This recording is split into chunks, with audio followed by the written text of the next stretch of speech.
Ok, entonces ahora vamos con signos de puntuación complementarios. Y el primer signo de puntuación complementaria que vamos a tener será el guión.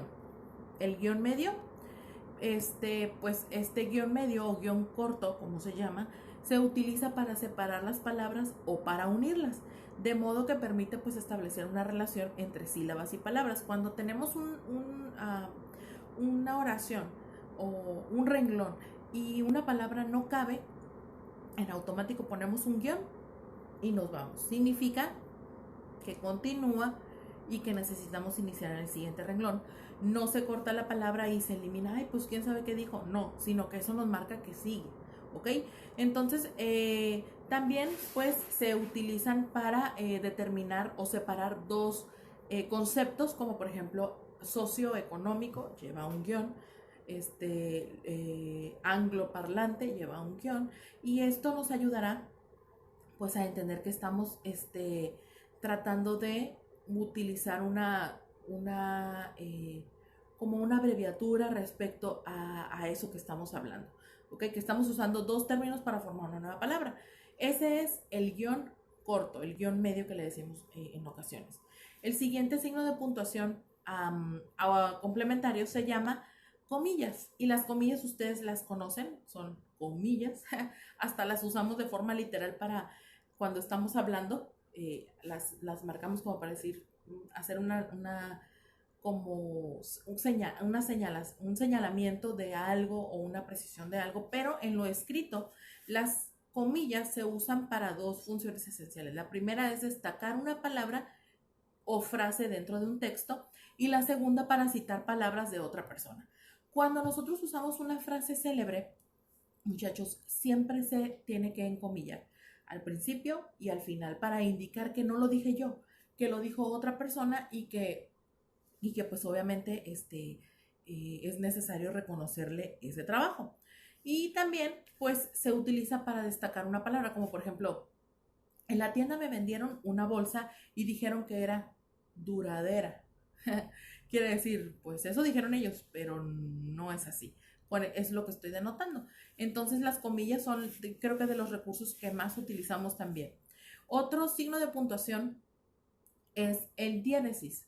Y aquí en la lengua española el diéresis es un signo gráfico que permite leer la letra U cuando, a pesar de estar entre la consonante G y una vocal semiabierta como la I o la E, debe sonar.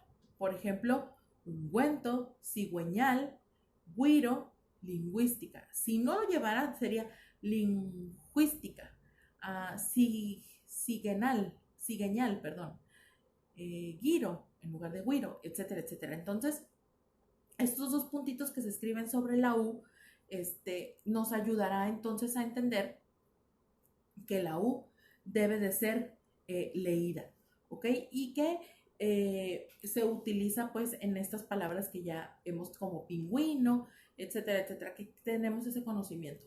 En otras lenguas como el alemán y el francés, el diéresis, los dos puntitos, modifica el sonido de las vocales de acuerdo a las propias normas gramaticales de ellos. Es decir, en ellos sí es como un alterador del sonido en el que se debe pronunciar. En nosotros solo marca que debemos de pronunciar la U que se encuentra entre la G y la I o la E.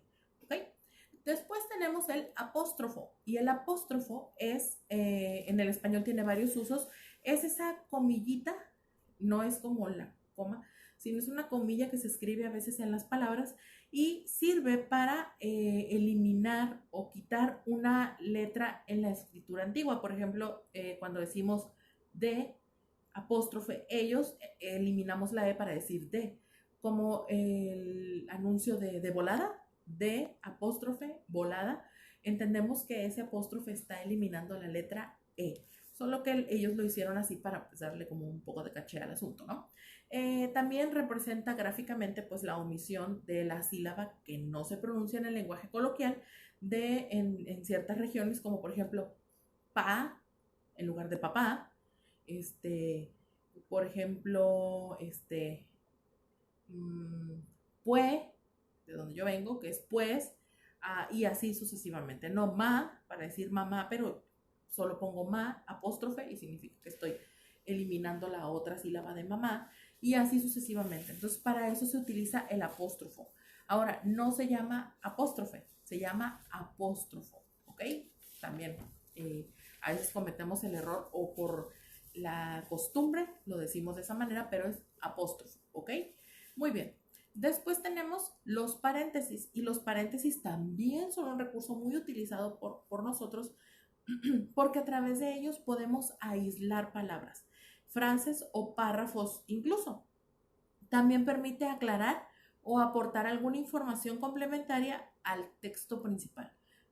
Por ejemplo, yo puedo escribir entre el paréntesis, por ejemplo, la Metamorfosis de Kafka, de Franz Kafka, entre paréntesis, publicada en 1915, cierro a paréntesis, es una obra fundamental de la literatura contemporánea. ¿Ok? Otra frase, de no haber sido por José, entre paréntesis, que había estado presente, cierro paréntesis, nunca había descubierto la verdad. Entonces sirve como para hacer aclaraciones y para incluir una información adicional. La cena estaba deliciosa, entre paréntesis. Bueno, eso fue lo que me dijo mi mamá. Cierro paréntesis. ¿Me explico? Para eso se utilizan los paréntesis. Siguiente signo ortográfico será corchetes. Los corchetes son como unas llavecitas, así, unos ganchitos que se escriben, no son las llaves de los, sino son como unos ganchitos y tienen una función muy peculiar.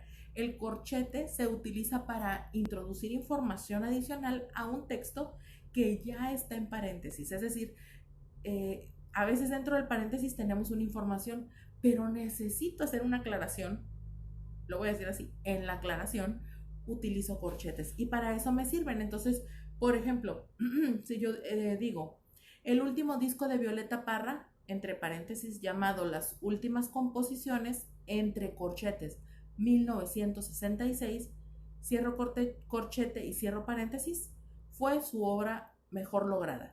Ok, ahí estoy añadiendo como información adicional el año en el que se publicó en el que se presentó ese disco, y entonces da esa información adicional. Y en la poesía se utiliza pues para la continuidad de una palabra o segmento que no cabe en la línea anterior, ¿ok? Para eso se utiliza el corchete. Entonces, muchachos, así cerramos el tema sobre los signos de puntuación básicos y complementarios. Vámonos al siguiente video, que será sobre los acentos. Este es un video muy corto porque realmente quiero que hagan los ejercicios con calma y que tengan tiempo suficiente para tomar notas, ¿ok? Ahorita nos vemos.